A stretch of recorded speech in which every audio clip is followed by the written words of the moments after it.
శ్రీ మహాగణాధిపతే నమః, శ్రీమాత్రే నమః. మాచిరాజ్ భక్తి ప్రేక్షకులందరికీ నమస్కారం. ఈనాటి దినఫలం కార్యక్రమంలో ముందుగా నేటి పంచాంగ వివరాలు పరిశీలిద్దాం.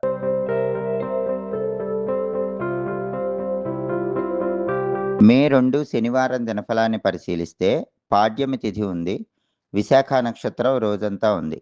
శనివారం విశాఖ నక్షత్రంతో కలిసి వస్తే శుద్ధి యోగం ఉంటుంది. ఈ శుద్ధి యోగం కార్యసిద్ధిని కలిగిస్తుంది. కాబట్టి 12 రాసుల వాళ్ళు ముఖ్యమైన పని మీద బయటికి వెళితే పనులన్నీ దిగ్విజయంగా పూర్తి చేసుకోవచ్చు. ప్రయాణాల పరంగా కూడా విశేషమైన లాభం చేకూరుతుంది. అదేవిధంగా రాశిచక్రం చార్ట్లో గ్రహాల స్టేటస్ తీసుకుంటే శనివారానికి అధిపతైన శని మీనంలో ఉన్నాడు. ఇది అనుకూలమే కాబట్టి 12 రాసుల వాళ్ళు కష్టపడి పనిచేస్తే కష్టానికి తగిన ప్రతిఫలం ఖచ్చితంగా లభిస్తుంది. అలాగే విశాఖ నక్షత్రానికి అధిపతైన గురువు మిథునంలో శత్రువింట్లో ఉన్నాడు కాబట్టి 12 రాసుల వాళ్ళు సాంఘిక కార్యక్రమాలు, సేవా కార్యక్రమాలు నిర్వహించే వాళ్ళు ఎవరైనా ఉంటే ఈ సాంఘిక కార్యక్రమాల పరంగా, సేవా కార్యక్రమాల పరంగా ధనం ఖర్చు పెట్టేటప్పుడు కానీ, నిర్ణయాలు తీసుకునేటప్పుడు కానీ 1కి 10 సార్లు ఆలోచించి జాగ్రత్తగా చేయాలి. తొందరపాటు పనులు, తొందరపాటు నిర్ణయాలు పనికిరావు. అలాగే నక్షత్ర బలాన్ని బట్టి కొన్ని ముఖ్యమైన పనులు చేసుకోవచ్చు. ప్రధానంగా విశాఖ నక్షత్రం ఉంది కాబట్టి ఎవరైనా సరే ఈ విశాఖ నక్షత్ర పరంగా వ్యవసాయ సంబంధమైనటువంటి ముఖ్యమైన పనులు ప్రారంభించుకోవచ్చు. అలాగే వ్యవసాయదారులు విత్తనాలు చల్లటానికి కూడా విశాఖ నక్షత్రం మంచిది. బావులు, కాలువలు, చెరువులు ఇలాంటి వాటిని తవ్వటానికి, బోరింగ్ పనులు చేసుకోవటానికి విశాఖ నక్షత్రం అనుకూలిస్తుంది. సహజ సిద్ధంగా శనివారం రోజు బోరింగ్ వేయకూడదు. కానీ అత్యవసరమైతే మాత్రం విశాఖ నక్షత్రం ఉన్నప్పుడు బోరింగ్ వేసుకోవచ్చు. అదేవిధంగా చిత్రలేఖనానికి సంబంధించిన కోర్సుల్లో ప్రవేశించడానికి కూడా విశాఖ నక్షత్రం అనుకూలిస్తుంది. క్షురకర్మలకు కూడా ఈ నక్షత్రం చాలా మంచిది. శనివారము విశాఖ నక్షత్రము కలిసి వచ్చినాయి కాబట్టి ఎవరైనా సరే హెయిర్ కటింగ్, షేవింగ్ లాంటివి చేయించుకోవటానికి అనుకూలత ఉంటుంది. అలాగే కోర్టు పరంగా ముఖ్యమైన వ్యవహారాలు నిర్వహించుకోవటానికి కూడా విశాఖ నక్షత్రం అనుకూలిస్తుంది. వ్యాపారంలో ముఖ్యమైన క్రయ విక్రయాలు నిర్వహించడానికి కూడా ఈ నక్షత్రం విశేషంగా అనుకూలిస్తుంది. ఒక్కొక్కసారి మంచి కోసం చెడు చేయాల్సి వస్తుంది. అలా మంచి కోసం చెడు చేసి విజయం సాధించడానికి చేసే ప్రయత్నాలకు కూడా విశాఖ నక్షత్రం అనుకూలిస్తుంది. విశాఖ నక్షత్ర బలాన్ని బట్టి ఈ ముఖ్యమైన పనులన్నీ చేసుకోవచ్చు. అలాగే ఈనాటి దినఫలం కార్యక్రమంలో 12 రాశుల వాళ్ళ రాశి ఫలితాలు ఎలా ఉన్నాయో ఇప్పుడు మనం పరిశీలిద్దాం. ముందుగా మేషరాశి. మేషరాశి వాళ్ళు ఈరోజు ప్రతి చోట కూడా కొన్ని వ్యతిరేక వాదములు ఎదుర్కోవాల్సినటువంటి పరిస్థితులు ఏర్పడతాయి. అంటే ఉద్యోగ రంగంలో కానీ, వ్యాపార రంగంలో కానీ, విద్యా రంగంలో కానీ మేషరాశి వాళ్ళు మాట్లాడిన మాటలు, చెప్పిన విషయాలు వ్యతిరేకించే వాళ్ళు పెరుగుతారు. అటువంటప్పుడు సహనంతో మీ పని మీరు చేసుకుంటే వాళ్ళ తప్పులు వాళ్ళే తెలుసుకోవటానికి అవకాశం ఉంటుంది. అలాగే మేషరాశి పురుషులైనా, స్త్రీలైనా ఈరోజు ఇతర స్త్రీల వల్ల ఇబ్బంది పడే అవకాశం ఉంది కాబట్టి స్త్రీలతో మాట్లాడేటప్పుడు, స్త్రీలతో వ్యవహరించేటప్పుడు మేషరాశి వాళ్ళు ఈరోజు కొంచెం జాగ్రత్తగా ఉండాలి. తదుపరి వృషభ రాశి. వృషభ రాశి వాళ్ళకి ఈరోజు ప్రధానంగా ధన నష్టం కలిగే సూచనలు ఉన్నాయి కాబట్టి ధనాన్ని ఖర్చు పెట్టేటప్పుడు 1కి 10 సార్లు ఆలోచించి జాగ్రత్తగా ధనాన్ని ఖర్చు చేసుకోవాలి. రాజభయం ఉంటుంది. అంటే ఈరోజు వృషభ రాశి వాళ్ళు పై అధికారుల వల్ల భయానికి లోనయ్యే సూచనలు ఉన్నాయి. అటువంటప్పుడు మనోధైర్యంతో మీ పని మీరు చేసుకుంటూ ముందడుగు వేయాలి. చోర భయం కనిపిస్తోంది కాబట్టి వృషభ రాశి వాళ్ళు ఈరోజు విలువైన వస్తువులు, విలువైన ఆభరణాల పట్ల ప్రత్యేకమైన జాగ్రత్తలు తీసుకుంటూ అప్రమత్తంగా వ్యవహరించాలి. తదుపరి మిథున రాశి. మిథున రాశి వాళ్ళకి ఈరోజు కొన్ని అనుకోని ఆపదలు ఎదురయ్యే సూచనలు ఉన్నాయి. అనుకోకుండా కొన్ని ఆందోళనకర పరిస్థితులు ఎదురయ్యే అవకాశాలు ఉన్నాయి. అటువంటి ఆపదలు ఎదురైనా, ఆందోళనకర పరిస్థితులు వచ్చినా కూడా మనోధైర్యంతో ఇష్టదేవతను స్మరించుకొని ముందడుగు వేస్తే ఆ సమస్యలన్నీ మబ్బులు వీడిపోయినట్లు వీడిపోతాయి.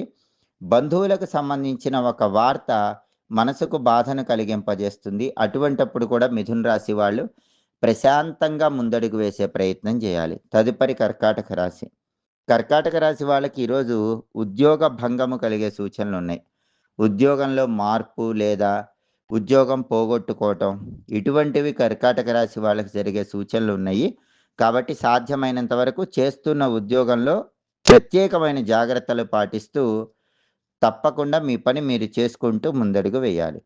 అలాగే వృత్తిలో ధనలాభం కూడా ఈరోజు కర్కాటక రాశి వాళ్ళకి కనిపిస్తుంది.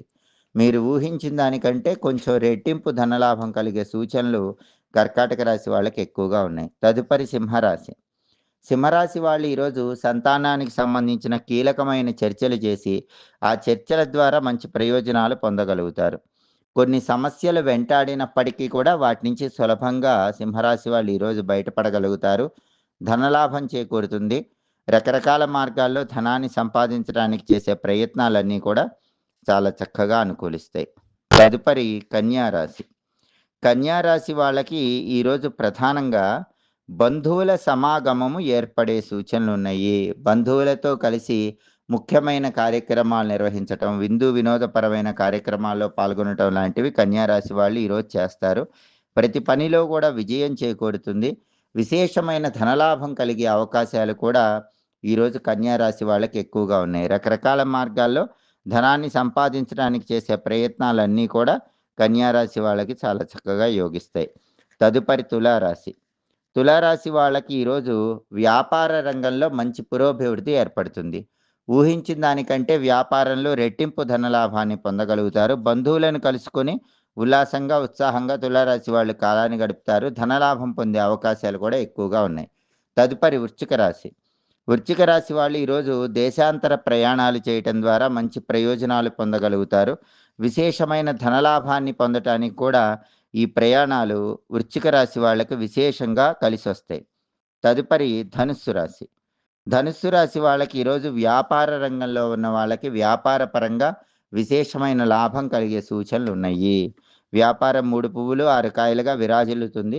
అయితే పై అధికారుల ఒత్తిడిని, పై అధికారుల సమస్యలను తట్టుకున్నట్లయితే ధనుస్సు రాశి వాళ్ళు వాళ్ళ వ్యాపార రంగంలో అత్యున్నత స్థాయికి ఎదగగలుగుతారు. తదుపరి మకర రాశి. మకర రాశి వాళ్ళకి ఈరోజు ఉద్యోగ రంగంలో ఉన్న వాళ్ళకి సుఖము, శాంతి లభించే సూచనలు ఎక్కువగా ఉన్నాయి. అలాగే ఈరోజు వ్యవసాయ రంగంలో ఉన్న వాళ్ళకు కూడా అనుకూల ఫలితాలు ఏర్పడతాయి. అంటే వ్యవసాయ రంగంలో ఉన్న వాళ్ళు కూడా కీలకమైన పనులు చేసుకుంటే మంచి ప్రయోజనాలు పొందగలుగుతారు. మకర రాశి వాళ్ళు ఈరోజు ఏ కొత్త పనిని ప్రారంభించినా, ఎటువంటి వ్యవహారాన్ని ప్రారంభించినా అందులో అద్భుత విజయాలు అందిపుచ్చుకోవటానికి ఆస్కారం ఎక్కువగా ఉంది. తదుపరి కుంభరాశి. కుంభరాశి వాళ్ళకి ఈరోజు మానసిక చంచలత్వం ఉంటుంది. చంచలమైన మనస్సును అదుపులో ఉంచుకునే ప్రయత్నం చేయాలి. సాంఘికంగా పలుకుబడి కలిగిన వ్యక్తులతో పరిచయాలు ఏర్పడతాయి. ఆ పరిచయాలు కుంభరాశి వాళ్ళకి బంగారు భవిష్యత్తుకు నాంది వాక్యం పలుకుతూ ఉంటాయి. ఈరోజు సంఘంలో ఉన్నత స్థాయికి చేరటానికి చేసే అన్ని ప్రయత్నాలు కుంభరాశి వాళ్ళకి చాలా చక్కగా యోగిస్తాయి.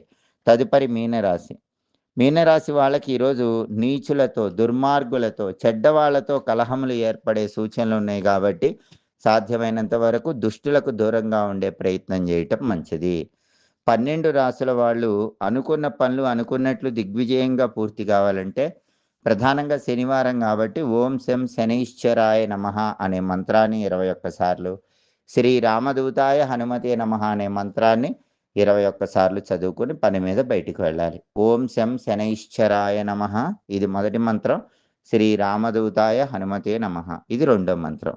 ఈ 2 మంత్రాలు 21 సార్లు చొప్పున పఠించి వెళ్ళినట్లయితే తలపెట్టిన పనులన్నింటిలో కూడా విజయాన్ని అందిపుచ్చుకోవచ్చు. విశేషమైన లాభాలను పొందవచ్చు. అలాగే ప్రధానంగా ఈరోజు ఉదయం 6-7 మధ్యలో, మధ్యాహ్నం 1-2 మధ్యలో, రాత్రి 8-9 మధ్యలో శనిహోర ఉంటుంది. శనిహోర ఉన్న సమయంలో కొన్ని ముఖ్యమైన పనులు చేసుకుంటే సమస్త శుభ ఫలితాలు చేకూరతాయి. శనిహోర ఉన్న సమయంలో మీరు ఎవరి దగ్గరైనా పనివాళ్ళుగా చేరటానికి, మీ కింద పనివాళ్ళని నియమించుకోవటానికి అనుకూలం. అదేవిధంగా శనిహోర ఉన్న సమయంలో ఇనుము, స్టీలు సామాన్లు, మినుములు, రాయి, ఇటుక, కలప, మిషనరీ సామాగ్రి ఇటువంటి వాటికి సంబంధించిన వ్యాపారాలు ప్రారంభించడానికి అనుకూలం. పాత ఇనుము వ్యాపారానికి కానీ, నూనెల వ్యాపారానికి కానీ, భూములకు సంబంధించిన వ్యాపారాలకు కానీ ఇవి ప్రారంభించడానికి శనిహోర విశేషంగా సహకరిస్తుంది. హోరా కాలాన్ని బట్టి పనులు చేసుకోండి. సమస్త శుభ ఫలితాలను సిద్ధింపజేసుకోండి. ఇవి ఈనాటి దినఫలం కార్యక్రమంలో ముఖ్యమైన అంశాలు. మళ్ళీ తదుపరి దినఫలం కార్యక్రమంలో తిరిగి కలుసుకుందాం. ప్రతిరోజు ద్వాదశ రాశుల వాళ్ళు రాశి ఫలితాలు తెలుసుకోవాలనుకుంటున్నారా? నక్షత్రాన్ని బట్టి ఎలాంటి పనులు చేస్తే అదృష్టం కలిసొస్తుందో తెలుసుకోవాలనుకుంటున్నారా? యోగాన్ని బట్టి ప్రయాణాలు చేసేటప్పుడు పాటించాల్సిన పరిహారం తెలుసుకోవాలనుకుంటున్నారా? అలాగే ద్వాదశ రాశుల వారు ఏ మంత్రం పఠించి బయటికి వెళితే అదృష్టం కలిసొస్తుందో తెలుసుకోవాలనుకుంటున్నారా? ద్వాదశ రాశుల వాళ్ళు సంపూర్ణంగా దినఫలితం తెలుసుకోవాలంటే మా మాచిరాజ్ భక్తి ఛానల్ తప్పకుండా చూడండి. మా వీడియోస్ మీకు నచ్చినట్లయితే మా ఛానల్ లైక్ చేయండి, కామెంట్ చేయండి. మా ఛానల్ వీడియోస్ 10 మంది మిత్రులకు షేర్ చేయండి. మా ఛానల్ సబ్స్క్రైబ్ చేసుకోండి. పక్కనున్న బెల్ సింబల్ నొక్కడం మాత్రం మర్చిపోకండి. సర్వే జనాః సుఖినో భవంతు. స్వస్తి.